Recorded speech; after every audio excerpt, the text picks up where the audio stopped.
I'm Jake Turner. Coming up, it's summer, which means we must have Will Smith, and he brings his son Jaden along for the ride as they battle for survival in After Earth, my review right now.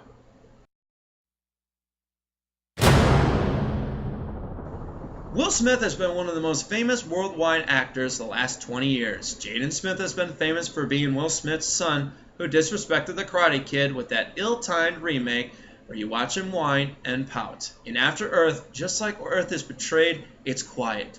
Too quiet. I just wish Jaden would have followed suit. So let's start with the good stuff. Peter Szymanski's cinematography is terrific to look upon with the nicely shot locales of the film, such as the forests of Northern California captured in awe-inspiring fashion. But that's it for the good stuff. An intriguing premise that goes absolutely nowhere and leaves us bored and many unanswered questions. It's Earth 2077, hey, the same year as Oblivion was, where humans have moved to a planet known as Nova Prime, and they run in white spacesuits. Rangers are their military, their protectors. I found this to be immensely dull and something out of a better sci-fi film. What a shock that it was co-written by M. Night Shyamalan, and directed, I might add, the same man who believed wind could kill us. Hey, thanks to happening. Now let's get to the elephant in the room, and that is Jaden Smith. In insulting fashion, nepotism is brought to an ugly new level. Jaden is now 0 for 2 in the acting department. Just because he's Will Smith's son doesn't automatically believe that he's talented as his charismatic dad. Watching him doing a monologue was flat out hilarious. He just pouts and whines like a kid at a store throwing a tantrum. I'm surprised he wasn't in the fetal position by minute 30. I found myself laughing more times than I did in Identity Thief.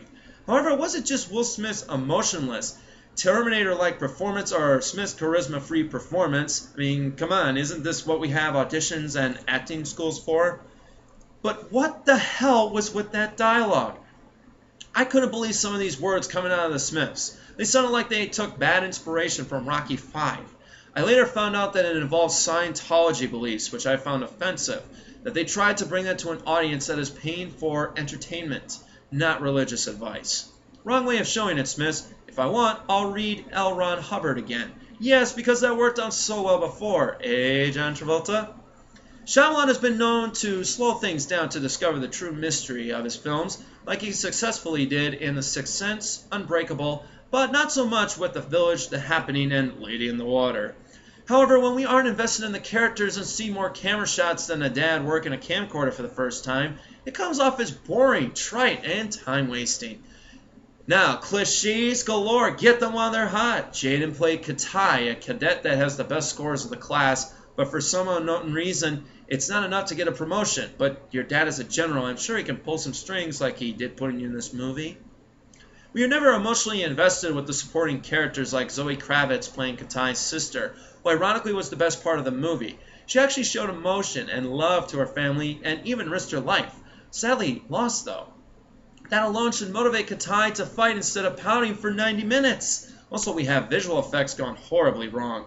This is when a film is so boring, badly acted, and annoying that you're basically out of the realm to sustain yourself by enjoying fantasy. Like a movie like Fast and Furious 6, where they actually knew what they were doing. I'm going to nitpick at Katai jumping off the cliff and flying like Batman in The Dark Knight. Where the heck did he learn that Katai could fly, and not just fly, but dive, dip, get slapped by a vulture, and continue steadily? Come on. There was also a pod in a flashback scene that made me shake my head in disbelief and think back to that awful ending in Men in Black 2. I didn't need to experience that again, Mr. Smith. Damn. The thing about After Earth is that one of the many things to already fill up my worst films of 2013. This boring direction, charisma-free performances, bad CGI, and an annoying storyline with Scientology beliefs punching us in the face. After Earth will make you feel ripped off and annoyed. At least you get an unintentional good laugh that will have you smiling on your way to the theater. I had one as I said, I hate you, Shyamalan. See? I'm still smiling. I give After Earth an F. I'm Jake Turner reminding you to spend your money wisely at the cinema.